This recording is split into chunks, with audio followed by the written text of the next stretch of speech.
Hello everyone, thanks for joining us for the first lesson. I'll show you short how to get into IDRONECT OS and how to complete your user profile. First of all, open up your browser and go to platform.idronect.com.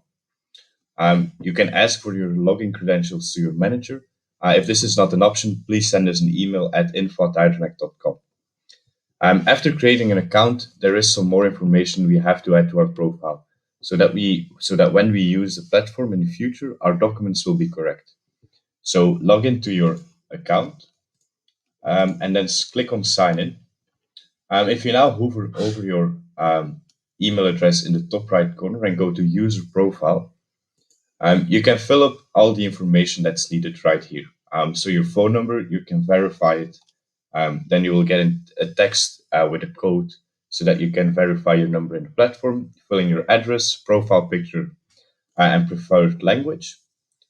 And don't forget to click on the save button in the bottom left corner. And that's basically it. So now that we've completed our profile, we can dive straight into the platform.